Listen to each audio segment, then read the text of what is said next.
pelutins na nossa oficina, muito bacana. É um prazer enorme estar com todos aqui. Peraí, pessoal, deixa eu só ajeitar uma coisinha aqui. Só um minutinho, por favor.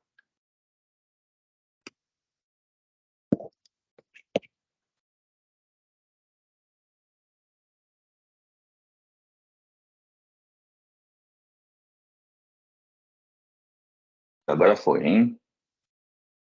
Agora foi. Bom, em suma. Então é um prazer enorme estar com vocês aqui mais uma vez.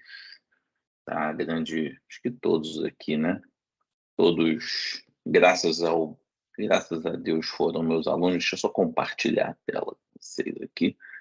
Bom, hoje a gente vai falar de um assunto mais do que importante, que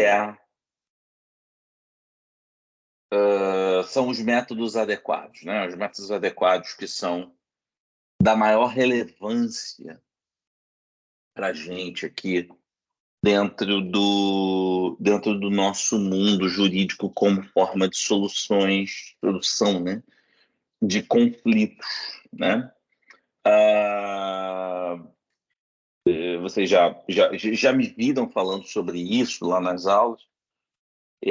Isso é uma parte da disciplina de Direito Processual, né? Que eu acabo fazendo uma espécie de uma inversão disso ao longo do semestre, né? Então eu dou uma invertida nisso ao longo do semestre e agora a gente consegue ver isso de forma um pouco mais estabilizada, né? Aqui para frente. Então, em primeiro lugar, né? A importância dos métodos adequados de solução de conflitos, né? Que até pouco tempo atrás, essa história de métodos adequados, ela os métodos adequados, né, de solução de conflitos, eles efetivamente são uma forma moderna de se chamar os chamados métodos alternativos, né? Esses métodos alternativos, né, também denominado de justiça multiportas, né, ele faz parte das ondas renovatórias do acesso à justiça, né? Então, ele faz parte das grandes ondas renovatórias do acesso à justiça, né? Sendo esse acesso à justiça absolutamente essencial, né, essas ondas renovatórias, até para o desenvolvimento dos direitos fundamentais e, em suma, de todo o sistema de segurança, tá, dos indivíduos como forma de manutenção da democracia. Tá? Então, um dos pontos fundamentais que vocês devem entender é que o acesso à justiça ele deve ser efetivamente visto como o acesso à justiça, ele deve ser essencialmente visto como uma forma de garantia da democracia e das liberdades. Tá? Esse é o ponto fundamental. Sobre isso, são muito claros, assim, o professor daqui da casa, né? O desembargador Humberto Dalla, muito claro o professor Kazuo Watanabe, muito claro o professor Leonardo Greco, né? Todos assim que são expoentes de digamos, entre aspas, do novo processo civil. Um processo civil muito ligado à questão constitucional e à questão democrática. É até errado falar em processo civil. Uma questão do processo muito ligado à questão democrática, muito ligado ao acesso a todos e etc.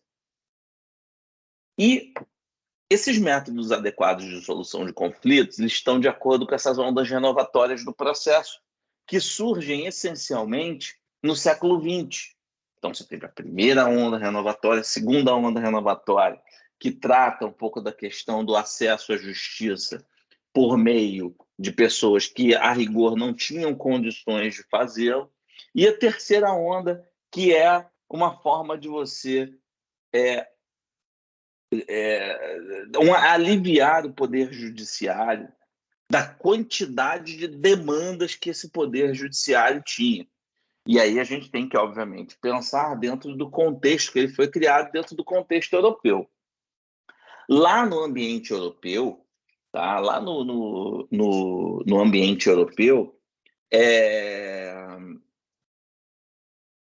o ambiente em que essa terceira onda foi desenvolvida foi um ambiente pós-guerra, né? Pós-Segunda Guerra Mundial. E aí, nesse ambiente pós-Segunda Guerra Mundial, a história era: quem tinha casa perde casa, quem tinha indústria perde indústria, quem tinha é, quem tinha que mais sei lá, quem tinha família perde família, o que seja, tá? Então, efetivamente você tinha uma enorme uma enorme perda e uma enorme insegurança jurídica quanto aos bens jurídicos que estavam ali presentes naquela ocasião pós-guerra. E, obviamente, que as pessoas buscam o judiciário para recuperar, para reparação de danos, buscar seus interesses, etc. E que a justiça europeia não dá conta. Tá? Ela não dá conta do recado. E é neste, porém, que começam a surgir os chamados métodos alternativos, né? E que modernamente são chamados de métodos adequados. Já já a gente explica por quê. E aí, para a gente começar essa história, eu trago as duas classificações sobre esses métodos de solução de conflitos que são vistos na sociedade. O primeiro critério que é reconhecido é um critério quanto ao monopólio da jurisdição. E talvez este critério seja o critério que tenha dado origem à mudança na nomenclatura de métodos alternativos para métodos adequados. Então, ele estabelece um critério a partir da existência do monopólio ou não da jurisdição. E aí, quanto ao monopólio, do monopólio ou não da solução de conflitos, perdão. E aí, quanto ao monopólio, eu tenho a jurisdição, que é a regra geral da respectiva solução de conflitos, e eu tenho meios alternativos, que dispensam o Estado como forma de sujeito que vai solucionar os conflitos. Então, aqui, a jurisdição, vocês sabem muito bem, vocês já tiveram aula disso com trocentos professores distintos, que lhes deram os mais variados, das distintas formas, falamos basicamente a mesma coisa. Quem deu aula para vocês de processo penal, acho que foi o Rodrigo. O pessoal daqui de Niterói teve aula de processo penal, acho que em grande maioria com o Rodrigo, me permitam saber. E me permitam saber se outra pessoa deu. Processo civil, vocês tiveram com o Zé Cláudio, tiveram com Rafaela, vocês tiveram um monte de jeito. Processo trabalho, essencialmente, vocês tiveram com este cidadão que vos fala, ou Juliana. E todos nós passamos pelo mesmo conceito, que a jurisdição ela é o poder-dever do Estado de, neste ato de solucionar os conflitos entre as partes, ele se substitui, ou seja, ele se faz substituir e ele faz impor a sua vontade sobre os respectivos interesses daqueles que estavam ali litigando. Então, esses que estavam litigando têm uma vontade e eles têm uma vontade e, essencialmente, o Estado ele impõe a sua vontade sobre ele. Esta forma, tradicionalmente, é a maneira tradicional de solucionar os respectivos conflitos. No entanto, gradativamente, o Estado ele vai, seja em razão do custo, ou mesmo seja em razão do custo, ou seja em razão do enorme esforço que o Estado faz, e aí estou falando de um esforço, obviamente, não financeiro, para conseguir solucionar conflitos, criam-se outras formas de você tentar solucionar, uma delas por meio das chamadas vias alternativas de solução de conflitos. Das vias alternativas de solução de conflitos, onde, regra geral, o Estado ele é dispensado dessa forma de soluções. E aí faz o professor Humberto Dalla, ele cria um segundo critério com base nessas vias alternativas. Essas vias alternativas elas seriam as vias puras, ou seja, absolutamente sem presença nenhuma do Estado, e as vias híbridas, que seriam vias onde necessariamente você tem a presença do Estado. E aí me permitam uma correção ali, porque no âmbito trabalhista, essa mediação, se a gente for adotar essa classificação de mediação como via alternativa, ela seria uma via alternativa no processo do trabalho. Eu coloquei como puras e coloquei incorretamente.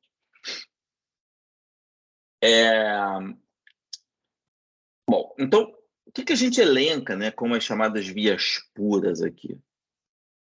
Primeiro, a negociação, que é a conciliação propriamente dita. E aí, por que eu estou falando que é a conciliação? Porque nós, no processo de trabalho, nós temos aqui as chamadas comissões de conciliação prévia, né? Lá do artigo 625-A. E as comissões de conciliação prévias, elas são estritamente no âmbito sindical ou no âmbito das próprias empresas, né? Reputo eu que pós-reforma trabalhista talvez seja a grande maneira, grande maneira não, uma das grandes maneiras dos sindicatos se reerguerem. Tá? Uma das grandes formas que os sindicatos eles podem voltar a ter um protagonismo seria efetivamente através das comissões de conciliação prévia. Seria uma grande forma, porque ele representaria um processo de desjudicialização, ou seja, de você desconcentrar as demandas no Poder Judiciário, e ainda, por sua vez, reconhecer o fortalecimento do sindicato como um agente político, no sentido de que ele é um dos responsáveis democráticos pelo acesso à justiça, né? A gente não está falando aqui do acesso à justiça e não está falando do processo como um meio de exercício da democracia e o processo como um meio do Estado Democrático de Direito, pois que seria uma grande forma. Acho que basta a gente ter uma vontade política aqui sobre os respectivos sindicatos. É claro que os respectivos sindicatos eles estão com uma musculatura muito enfraquecida, os estados estão efetivamente atrofiados e a situação está bem difícil, em que pese o Supremo Tribunal Federal, agora, hoje é dia 19, né? Hoje é dia 19/4, e o Supremo Tribunal Federal, na última quinta-feira, agora acho que foi quinta ou sexta-feira, ter proferido uma decisão importantíssima sobre a contribuição assistencial, tá? E que pode representar uma sobrevida financeira aos respectivos sindicatos, e aí só contextualizando para vocês isso, o Supremo Tribunal Federal, no julgamento da contribuição assistencial, e aí me permitam, por favor, fazer um outro retorno aqui, uma outra retomada. Vocês devem se lembrar do professor de Direito do Trabalho de vocês, tratando sobre as formas de financiamento sindical. E que no passado, a contribuição sindical era obrigatória, mas que você tinha, obrigatória para todo mundo, tanto que ela tinha natureza de tributo, mas você tinha, além da contribuição sindical, outras 3 contribuições. Então, além da contribuição sindical, a gente tinha efetivamente outras 3 contribuições, que era a contribuição assistencial, a contribuição associativa, né? E a contribuição assistencial, associativa, e a gente tinha uma terceira contribuição, que era a contribuição confederativa. Tá? A gente tinha ainda a contribuição confederativa. A contribuição confederativa, ela era devida às entidades do topo do sistema, tá? Que são aquelas entidades definidas lá pela CLT e que são determinadas por lei. A contribuição associativa, ela nada mais é do que o clubinho, é a taxa do clube. E a contribuição assistencial, ela é, na verdade, uma contribuição que é paga pelo trabalho que o sindicato faz no ato de representação, especialmente na celebração de acordos e convenções coletivas. Qual era o posicionamento antes da reforma? A contribuição assistencial, ela é devida somente àqueles que são filiados aos sindicatos. Isso, após reforma, considerando que a contribuição sindical perde a obrigatoriedade, começa a se debater se esta contribuição assistencial ela também não seria devida aos chamados não associados, ou seja, aos não filiados aos sindicatos.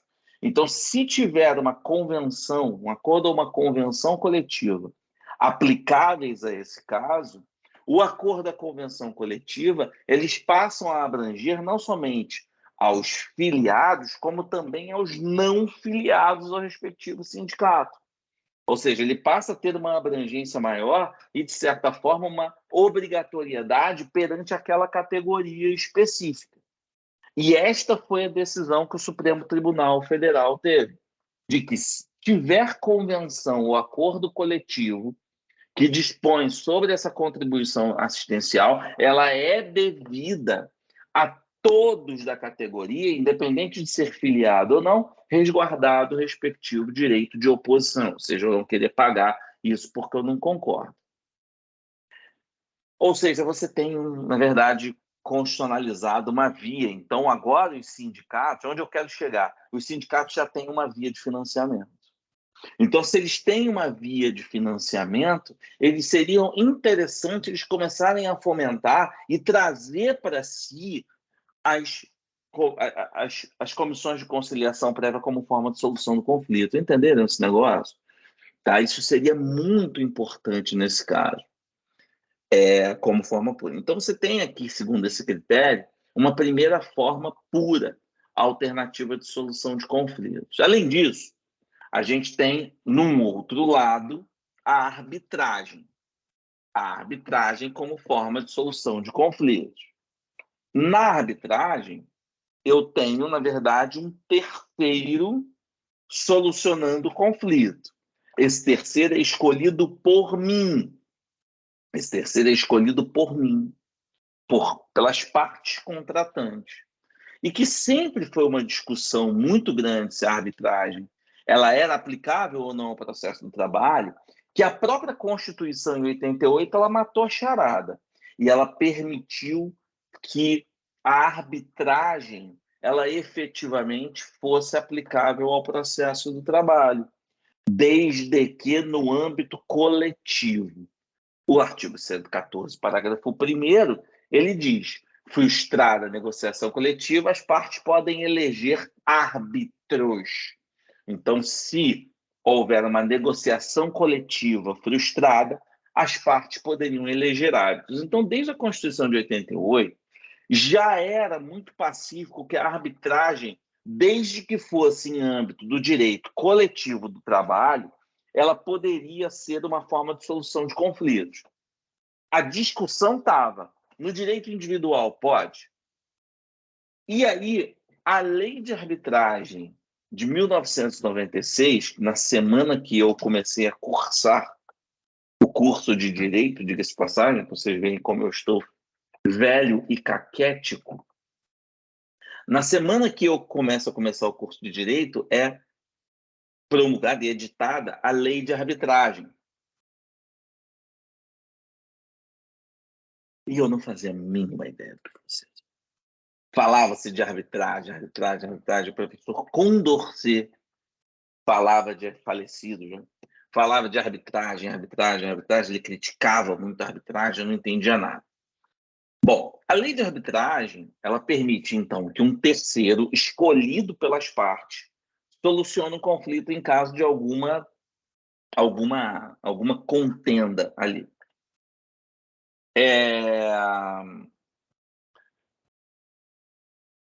Bom, nessa arbitragem, tá? Na lei de arbitragem, o artigo 1º da lei de arbitragem, ele é muito claro em entender que, beleza, a lei agora permite a arbitragem no processo do trabalho, contudo, a arbitragem no processo do trabalho, ela efetivamente vai se limitar às demandas onde estiverem direitos disponíveis em jogo. Então, onde estiverem direitos de natureza disponível em jogo, ok, eu posso aplicar a arbitragem. O que aparentemente gerava um conflito imediato do processo do trabalho, no direito do trabalho. Por quê? Por que isso aparenta um conflito? Porque o direito do trabalho tem natureza absolutamente indisponível, não é verdade? O direito do trabalho ele tem uma natureza absolutamente indisponível. Então, diante dessa indisponibilidade do direito do trabalho, em um primeiro momento, doutrina e jurisprudência foram unânimes em entender arbitragem no direito do trabalho pode no direito coletivo, por expressa autorização constitucional, e não pode no direito individual, porque o direito individual ele é indisponível, mas pode no direito coletivo, que ele é parte disponível, parte indisponível. Naquilo que ele for disponível, beleza, não tem problema, a Constituição autoriza. Bom, como vocês sabem muito bem, em 2017 nós tivemos a reforma trabalhista, né? Lei 13.467 de 2017, que foi um verdadeiro susto para todo mundo. E uma das mudanças feitas pela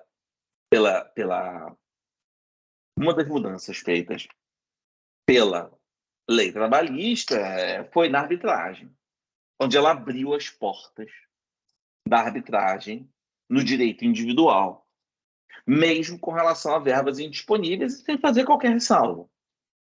E aí gera um problema. Aí, sem dúvida nenhuma, gera um problema. Tá? A lei ainda coloca alguns critérios, né? Ela diz que o empregado tem que consentir e receber 2 vezes mais do que o limite máximo do regime da Previdência, né? São 2 vezes o regime da Previdência, né? O que é gravíssimo, porque ele cria critérios ruins, né? Tipo assim, se você está abrindo mão da jurisdição, ou seja, você está abrindo mão do Estado, que está sempre do seu lado, isso significa que você conhece o direito. E aí, quando ele... Desculpa. E aí, quando ele diz que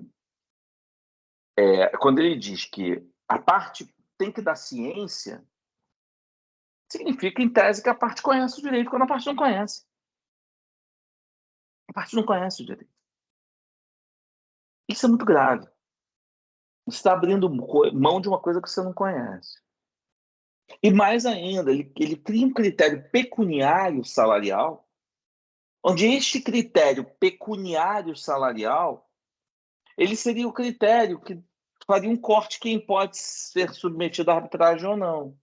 E o cara que recebe 2 vezes o limite da Previdência. O limite da Previdência hoje, o cara que mais ganha, ele ganha em torno de R$ 6.400, multiplicado por 2, que é o limite, dá em torno de seus R$ 12.800, R$ 13.000, vamos dizer assim. Então, se o cara ganha de 13 mil para cima, o cara abre mão do judiciário. Ou seja, a lei presume que o cara que ganha mais do que isso, ele conhece o direito e abre mão do judiciário como forma de conhecimento, o que me parece um critério meio cego. Porque não é porque o cara ganha bem que ele vai conhecer o direito.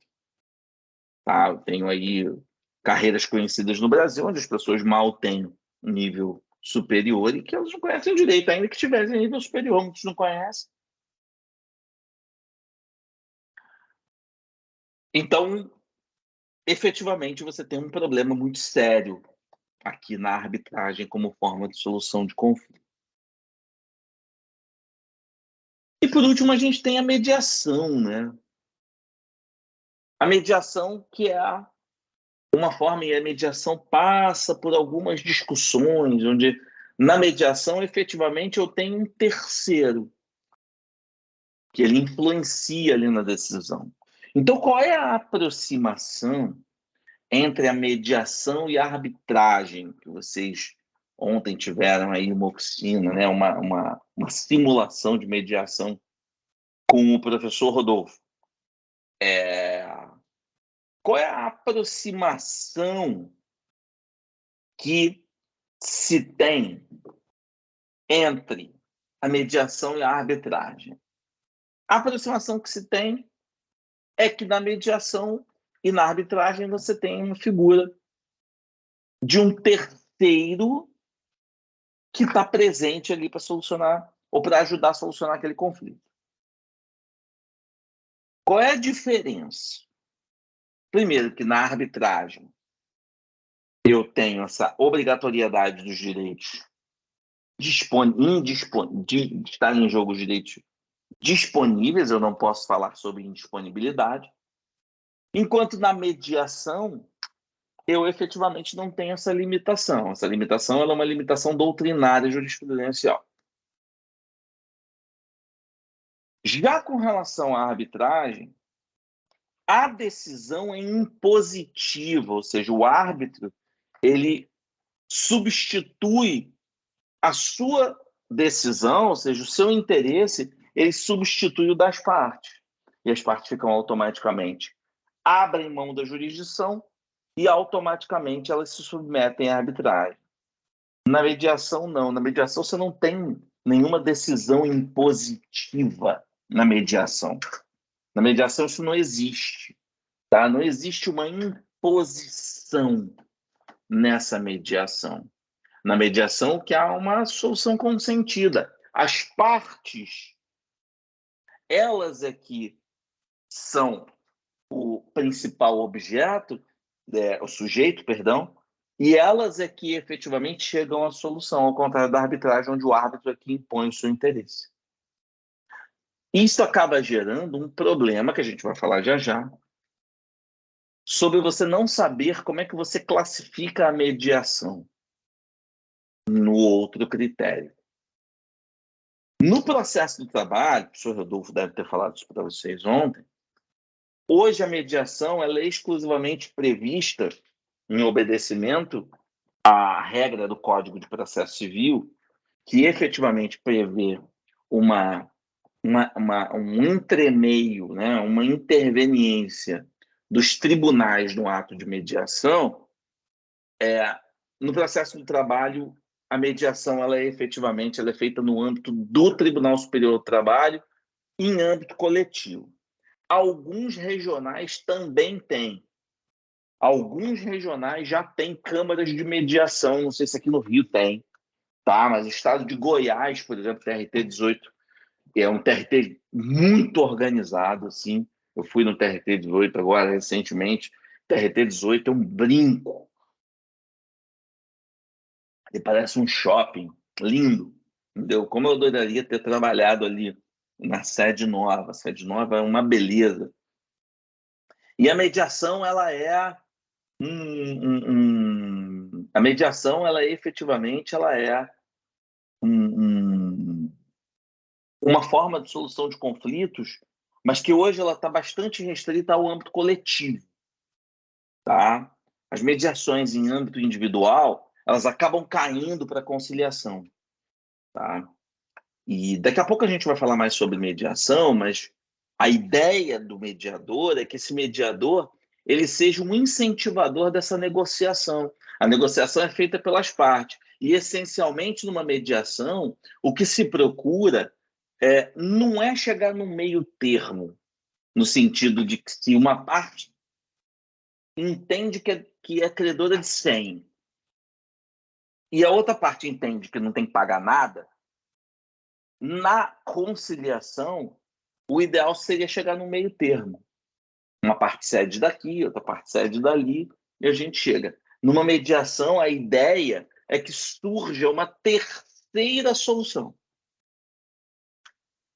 A ideia é que as partes conciliem a ponto delas abrirem efetivamente mão do bem da vida que elas estão aqui pretendendo. O que é muito difícil. Isso é que torna o ato de mediação um ato extremamente delicado, extremamente difícil.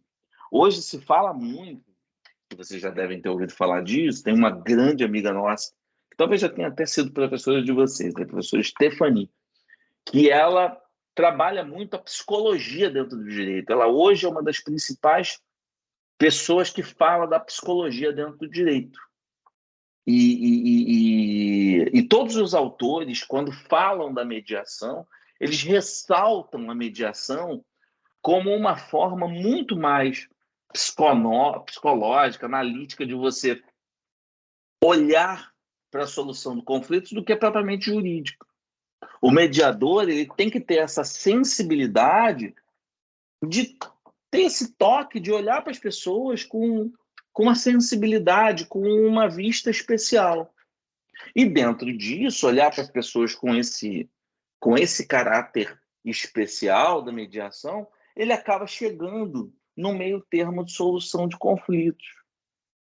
Então, a mediação, e essa é uma aposta dos processualistas recentes, é que a mediação ela vai ser a grande forma de solução de conflitos para daqui a certos anos, de uma maneira que você gradativamente, que o Estado gradativamente tenda a soltar as pessoas e deixar as pessoas fazerem a mediação por si só.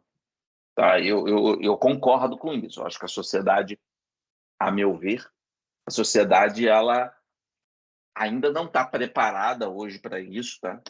Acho que a sociedade hoje, acho que a gente, em matéria de solução de conflitos, a gente deu alguns passos para trás nos últimos 5 a 10 anos. Em matéria de solução de conflitos, e eu não estou falando no esforço, tá? Não é isso que eu estou falando. Eu não estou falando do esforço dos processualistas para você tentar criar outras formas. Muito pelo contrário.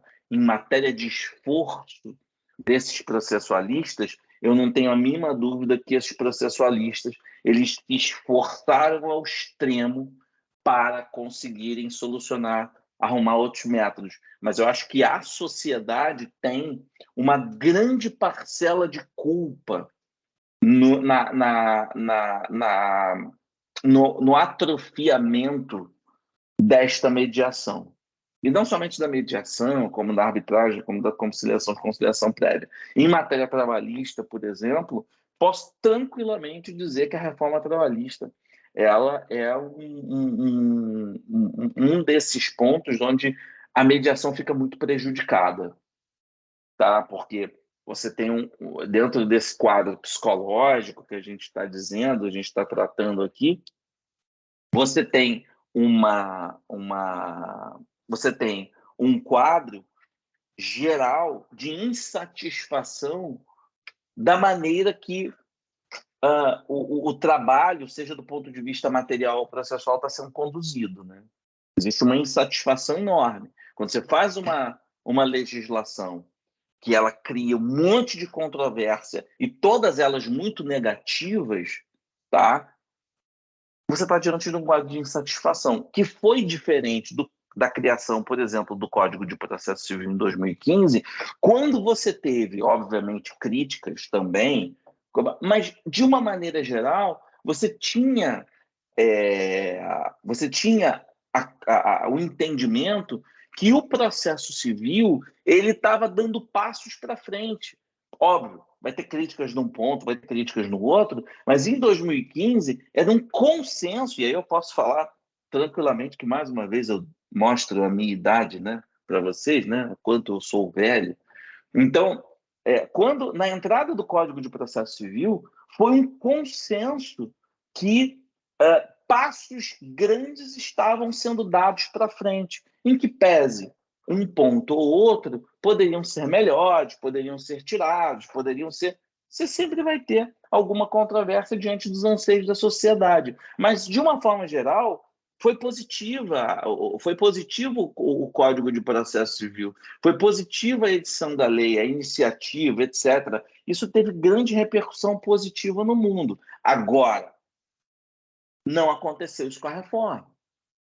Não aconteceu. Com a reforma foi justamente o contrário. Com a reforma trabalhista, e que, na minha opinião, é um dos pontos em que a sociedade ela deu passos para trás, né, nessa forma de criação de métodos alternativos, tá? Ela deu passos violentos para trás, passos fortíssimos para trás nesse ponto, tá? A reforma trabalhista ela teve críticas desde o início, tá? Desde o início, desde o primeiro dia da reforma trabalhista, desde o momento em que ela foi criada, ela tem críticas fortíssimas. Ela foi criada de uma maneira que não deveria ter sido, sem debate, sem nada, numa essência de que eu vou mudar isso por medida provisória depois. Depois a gente debate, mas ela tem que passar do jeito que está. Então, ela, na verdade, muito mais prejudicou as vias alternativas, onde as pessoas entram no judiciário, e aí falando mais uma vez desse lado psicológico, com a mentalidade, pô, eu tenho que mudar isso. Entendeu? Essa não é a melhor forma. Eu não estou contente com isso, tá? Não é isso que eu quero para mim. E eu não vou conciliar nada, eu não vou mediar nada. Então, reparem o quanto que, e aí é onde um dos pontos importantes, a maneira pelo qual o processo legislativo, bem feito ou mal feito, ele vai repercutir na forma pelo qual a sociedade, psicologicamente, recebe ou não aquela forma específica de solucionar conflitos e, por vias mediatas, exercer a democracia. Então, acho que a gente tem aí exemplos que são exemplos clássicos dessa forma, onde a sociedade não recebe bem o Código de Processo Civil, onde a sociedade recebe muito bem e fomenta esses métodos. Hoje você já tem uma mediação no processo civil, nos tribunais de justiça bastante avançado, enquanto no processo do trabalho a coisa está caminhando muito e, infelizmente, a reforma trabalhista ela foi um ponto absolutamente fora da curva e passos para trás foram dados nesse sentido. Bom, fechando aqui um pouco com esse critério de classificação, mais uma vez esse critério de classificação, critério que é feito pelo professor Humberto Ávila, que é um penalista, né, um civilista, e o professor Humberto Ávila, Humberto Dalla, e o professor Humberto Dalla, ele desenvolve muito bem esse lado, esse critério, onde você tinha também, por último, essas vias alternativas, onde elas ficam isentas de um poder exclusivo do Estado, elas também podem efetivamente ser feitas por meio de meios híbridos, onde você tem presença do Estado e dos particulares. E aí, me perdoem, porque essas formas no processo do trabalho, elas são muito restritas. E aí, praticamente, como formas híbridas trabalhistas, a gente tem os termos de ajustamento de conduta. Quando você tem, por exemplo, os sindicatos de classe podendo celebrar termos de ajustamento de conduta, tá? Os TACs, lá na Lei de Ação Civil Pública, da Lei 7347 de 85. E aí os TACs, esses termos de ajustamento de conduta, eles efetivamente representam uma via híbrida de solução de conflitos. Quando os entes eles dão uma chance para aquele que supostamente lesou direitos alheios deles se consertarem ou consertarem aquele ato e se comprometerem a não praticarem isso para o futuro. Não, obviamente que quando a gente fala de transação penal, quando a gente fala de rendição aí por parte do ECA, obviamente que a gente não está aqui fazendo isso em termos trabalhistas, tá bom? Então, os termos trabalhistas, eles se restringem aqui aos chamados termos de ajustamento de conduta aí da Lei de Ação Civil Pública e, particularmente, ele é híbrido quando ele tem presença do ente sindical. Agora, o ente sindical não é o único que pode celebrar termos de ajustamento de conduta. Eu posso ter termos de ajustamento de conduta celebrados pelo Ministério Público na área trabalhista, pela Defensoria da União. A Defensoria da União também pode, tá, se imiscuir nisso aí e tentar celebrar termos de ajustamento de conduta. As defensorias dos estados, elas não têm, pela Lei Complementar 92 da Defensoria, ela não tem atribuição trabalhista. Então, esse é o primeiro critério quanto ao monopólio. Agora, com todo o respeito, com todas as vênias que eu faço ao professor Humberto Dalla, que foi meu professor no mestrado, e a quem eu devoto o máximo respeito, assim, é um cara que, assim, se vocês puderem ter aula com o professor Humberto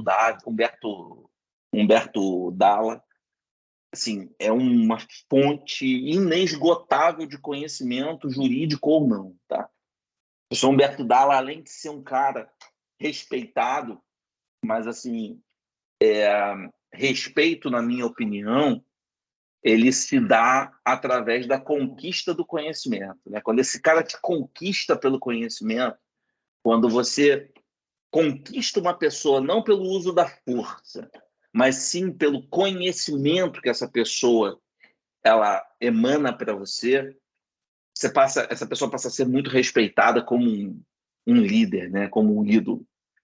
E o professor Humberto Dalla, para mim, ele é um dos melhores, assim, onde o respeito se dá por essa transmissão de conhecimento. Com todas as vênias que eu faço ao professor Humberto Ávila, eu particularmente prefiro os métodos de solução de conflitos que são reconhecidos pela doutrina trabalhista e que é reconhecido esse método de solução de conflito pela professora falecida Ada Pellegrini Grinove, que é com base quanto aos agentes participantes, tá? E quanto a esses agentes participantes, os métodos de solução de conflitos, eles podem efetivamente se dar através de 3 formas distintas. Eu tenho a autotutela, sendo essa autotutela a solução de conflitos entre as próprias partes, tá? Entre as próprias partes, sendo que aqui não somente entre as próprias partes, mas através de uma imposição de vontades entre as partes. Então, as próprias partes, elas usam a força.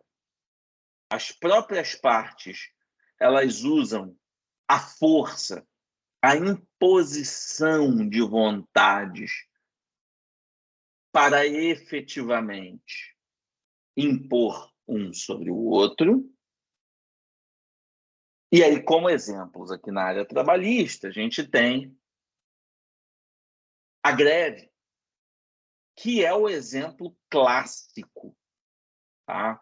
A greve, que é efetivamente o exemplo clássico de autotutela. A greve, que é o desporto imediato, não é verdade? A greve, que é efetivamente um esforço imediato, a greve, que é a imposição de vontade do empregado sobre o empregador, quando o empregado diz assim: não vou trabalhar diante de certos supostos abusos, ele diz: não vou trabalhar diante da falta de negociação do empregador, ou diante da falta de um empregador que não quer conceder direito X ou direito Y. Então, a autotutela, ela efetivamente ela é uma forma de você solucionar conflitos.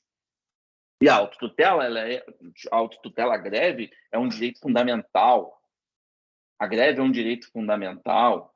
A greve, ela é essencialmente uma forma de solução dos conflitos em que as partes, com o auxílio, com a sustentação constitucional, elas solucionam. Então, eu posso dizer tranquilamente que a greve é democrática.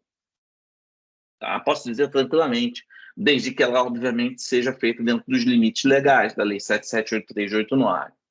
Além disso, o próprio empregador ele também pode impor a sua vontade na organização do trabalho, e o empregado, caso essa organização do trabalho seja repleta de abusos, o empregado ele também pode resistir, ele tem o direito ao ius de resistência. Então, a autotutela é um meio onde as próprias partes, lembra que esse critério é contra os agentes, elas impõem uma vontade, a sua vontade sobre a outra. Além disso, a gente tem a autocomposição. Na autocomposição, as próprias partes solucionam o conflito. No entanto, na autocomposição, esta solução do conflito pelas próprias partes, ela se dá de uma maneira negociada, onde as partes elas negociam a solução do conflito e não precisam ter uma imposição de vontade de uma sobre a outra. As partes cedem. E as duas maneiras que a gente conhece, tradicionais como autocomposição, a gente tem as normas coletivas, que talvez possam entrar dentro daquele critério de vias alternativas puras, de vias alternativas híbridas, perdão, aliás, puras, e as comissões de conciliação prévia, que a gente acabou de falar sobre elas, no âmbito dos sindicatos ou das empresas, a respectiva solução dos conflitos. E, por último, a gente tem a denominada heterocomposição.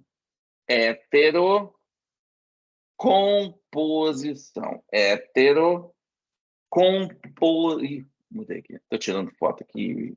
Mudei. Heterocomposição. Quando essa solução de conflitos ela é feita efetivamente por terceiros. E aí, esses terceiros, eles impõem a sua vontade sobre os demais litigantes. Então, você tem a heterocomposição, ou seja, um hétero terceiro, diferente, distinto daqueles que estão ali litigando. Basicamente, quando a gente fala de heterocomposição, a gente tem duas formas. Regra geral, a jurisdição, tá?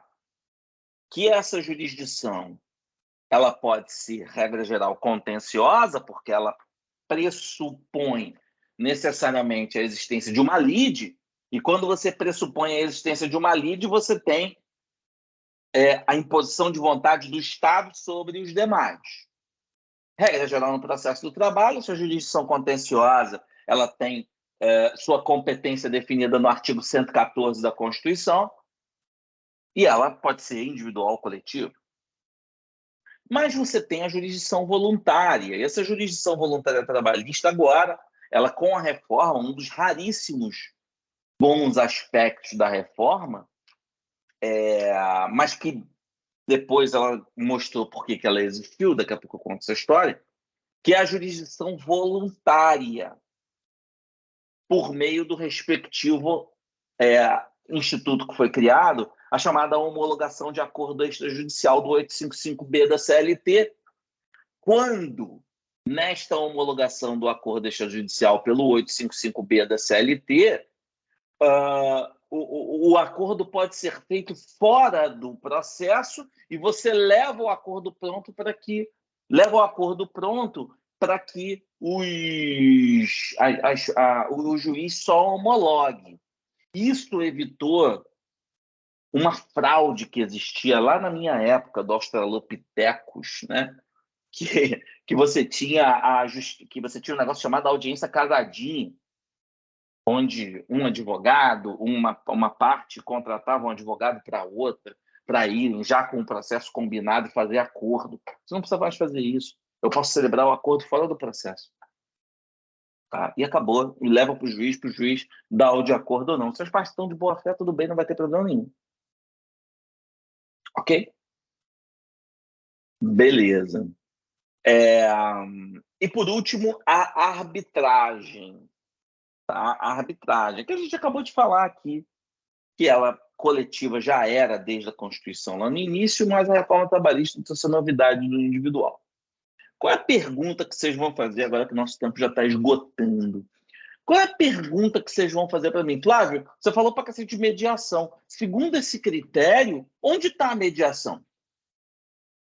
Onde é que está a mediação aqui nessa história? Esse aqui é o grande problema. Segundo este critério, a mediação, parte da doutrina sustenta que ela seria heterocompositiva, dentre os quais o professor Maurício Godinho Delgado, por exemplo, o professor Sérgio Pinto Martins, no âmbito civil também o professor Humberto Dalla, professor Leonardo Greco. A doutrina em peso, de uma forma geral, entende que a mediação ela é uma heterocomposição pelo fato de existir o terceiro mediador, que é o responsável pela solução do conflito. Contudo, existe uma outra parte da doutrina a qual eu me filio. Existe uma outra parte da doutrina que sustenta que o mediador não tem poder decisório. Então, a simples presença deste terceiro mediador não seria suficiente para transformar em heterocomposição. Para que fosse uma heterocomposição, este terceiro, obrigatoriamente, ele deveria ter poder decisório. Ele deveria auferir poder decisório. Coisa que ele não tem. Ele é um incentivador das partes, ele é um conhecedor do direito a ponto de incentivar aquela negociação. Ele tem meios para isso. Portanto, para esta parte da doutrina, como a solução é feita pelas partes, eu estou diante de uma autocomposição. E eu me filio a esta posição. Eu também entendo que a mediação ela não é autocompositiva, ela não é heterocompositiva. A mediação ela é autocompositiva, onde o mediador usa todos os seus instrumentos, inclusive instrumentos não jurídicos, que é a psicologia envolvida ali, né, para ele levar as partes a solucionar aquele conflito, a compor aquele conflito de uma forma não impositiva. E eu, particularmente, me filio muito a essa posição, só que essa posição ela é extremamente não predominante na doutrina. O professor Daniel Assunção ele tem essa posição, Daniel Assunção Amorim, né? Tem essa posição. O professor Homero Batista tem essa posição também, que é um trabalhista. Professor Mauro Schiavi também tem a posição autocompositiva. mas essa posição não é a predominante na doutrina. A predominante é que a mediação é uma heterocomposição. Ok, pessoal?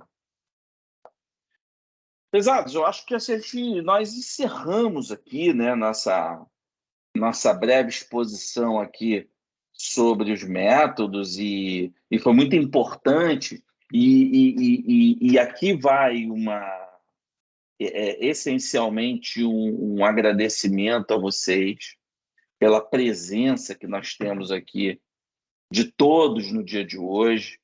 É muito importante a gente estar diante dos métodos, a gente está sempre se atualizando quanto aos métodos, porque cada dia podem surgir métodos distintos. Abre a câmera aí, pessoal.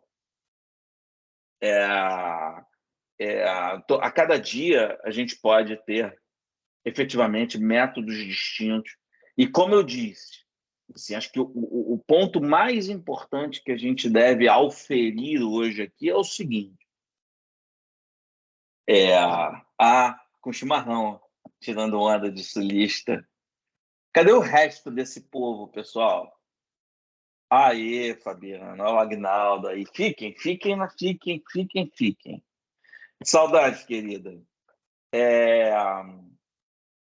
Aqui um dos fala, Andrei. Agora todos entrando. Muito bem, Larissa.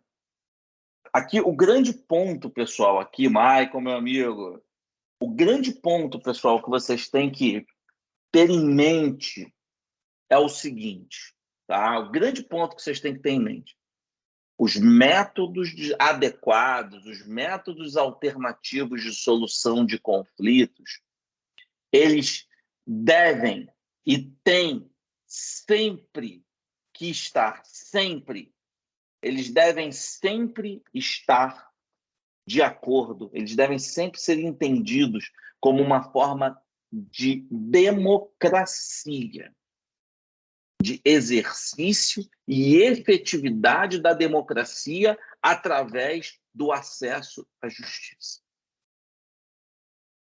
Esse é o ponto fundamental. Vocês que tiveram aula comigo sabem que eu bato muito na tecla, tá, de quanto a reforma trabalhista ela é ruim. Eu bato muito nessa tecla e eu vou continuar batendo. Por que eu vou continuar batendo? Porque a reforma trabalhista, e vou dar um exemplo aqui, a reforma trabalhista, por exemplo, quando ela impõe honorários advocatícios para todos no processo, empregados e empregadores,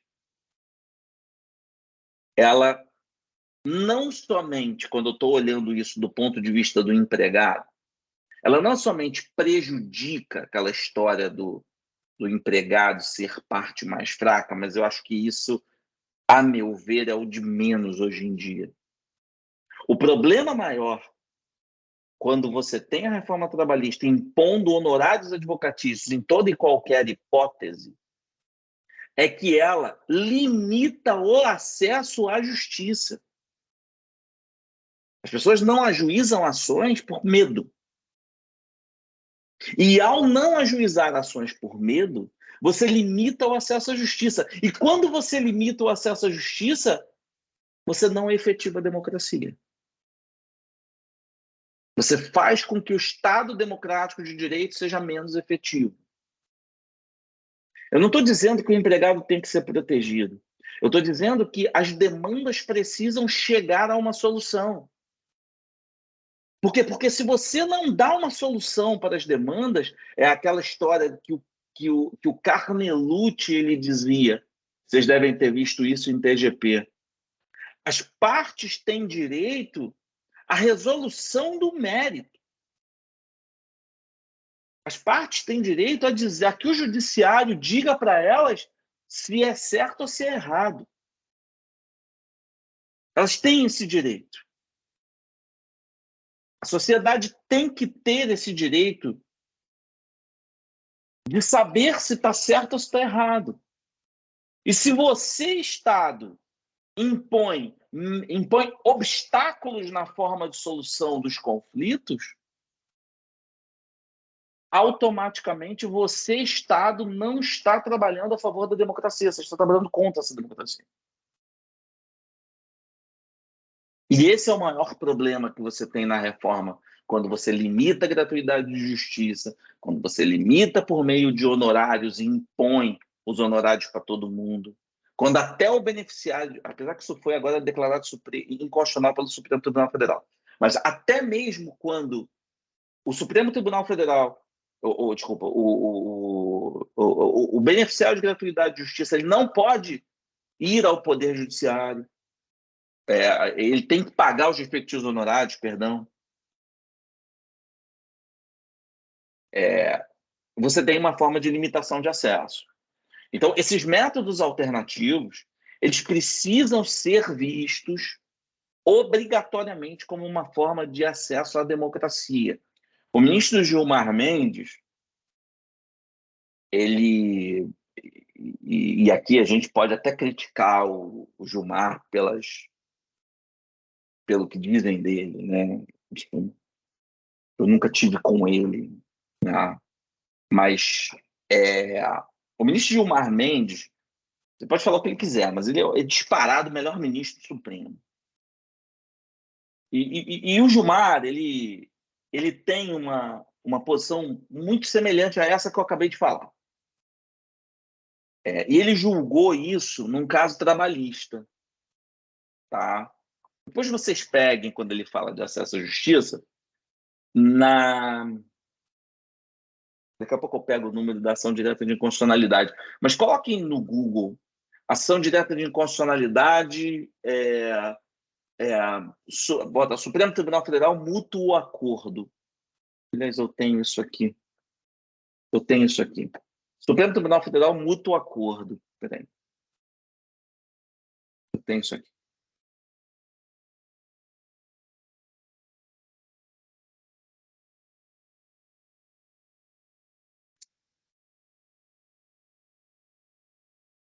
Eu não tenho isso, não tenho dúvida que eu tenho isso aqui. Peraí. Tá aqui. Esse voto. Esse voto. Tá? Esse voto. Eu só preciso ver qual é o número da ação, que não tem aqui no voto, não sai, porque eu tirei só o voto dele. Daqui a pouco eu busco para vocês o número da ação. Quem quiser também eu passo depois por e-mail.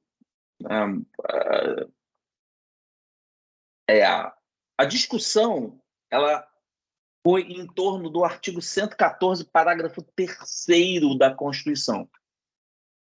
Tá?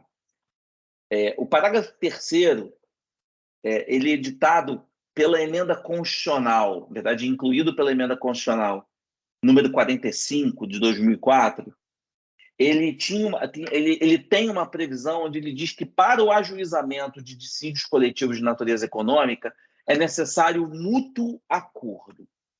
Ou seja, antes do dissídio coletivo, antes de eu ajuizar, eu tenho que perguntar para o sindicato da parte contrária se o sindicato da parte contrária está de acordo.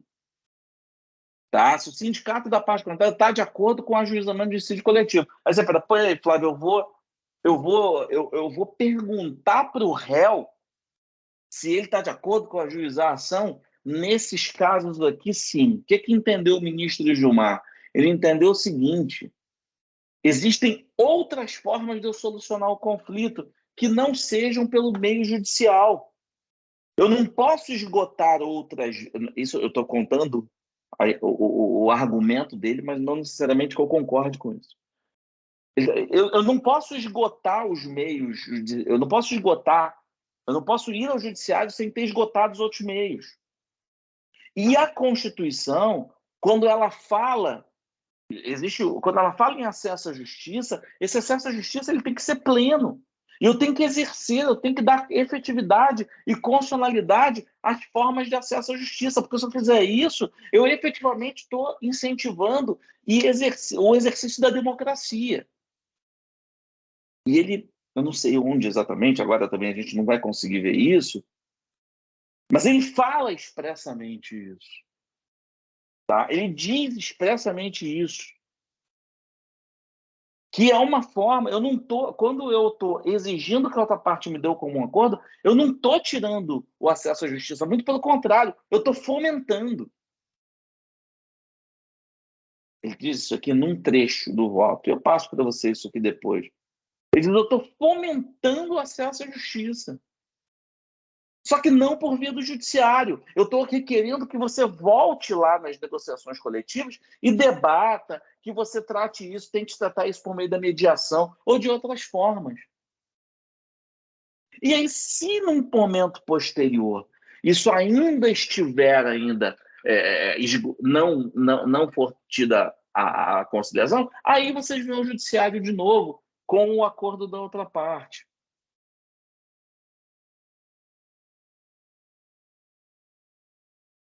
Acho que eu peguei aqui o trecho que ele fala, olha. Ou seja, a OIT entende que a melhor forma de composição na resolução de conflitos deve privilegiar a normatização autônoma, evitando a imposição do poder estatal. No contexto brasileiro, como já analisado acima, isso significa enfraquecer o poder normativo que era dado à Justiça do Trabalho, eu não concordo com isso, mas expandir os meios alternativos de pacificação, é isso que eu queria, como a mediação e a arbitragem, mesmo que estatal. A jurisprudência do Supremo, inclusive, destaca a importância dos acordos e convenções coletivas na Justiça do Trabalho, bem como da autocomposição de conflitos, como, por exemplo, o caso de relatoria do ministro Barroso. O que eu concordo nesse trecho é a primeira parte. Ele dizer, tem forma, não dá para a gente esgotar tudo e jogar tudo no judiciário. A gente tem que fomentar as outras formas. Eu concordo, tanto que eu falei com vocês das comissões de conciliação prévia. É um meio que o sindicato tem que dar um jeito dele sobreviver ali. O que eu não concordo é essa história de enfraquecer o poder normativo. Aí não concordo com isso. Bom. Ok, prezados. Beleza? Eu acho que a gente conseguiu aqui. Foi bacana porque eu acho que a gente conseguiu ter uma visão um pouco mais enciclopédica da coisa, na verdade. A gente conseguiu ter uma visão mais aberta um pouco do tema. Bom, vamos lá. Para quem é da disciplina, né, no NPJ, ok. Para quem não é, vocês têm que se inscrever no CIA. Tá? E vocês têm que entregar para as respectivas horas, vocês têm que entregar um resumo, uma resenha do que nós falamos aqui hoje, do tema, para o Vinícius ou para a outra menina, como é que é o nome? Não, tá. Yasmin. A Yasmin não, a Yasmin é daqui, a outra, do NPJ, os advogados. Entreguem para o Vinícius. Clarice, isso. Eu ia falar Cleonice. E para o NPJ 4 a gente tem que entregar para você? Como que vai ser? Não, entrega para o Vinícius. Para o Vinícius, tá bom. Isso. Tá bom? Entrega para o Vinícius, tá? E é isso, pessoal. Tá? Para as horas vocês entreguem para ele. Foi um prazer estar com vocês ainda aqui de forma virtual. Eu estou aqui na salinha. Tá? Obrigada, professor, pela palestra. Foi ótima. Nada, amor. Semana que vem, então, a gente se vê. Tá bom? A todos. Um abraço, queridos. Espera aí que eu vou tirar uma fotinha nossa, não saio. Tira. Ih, já saíram.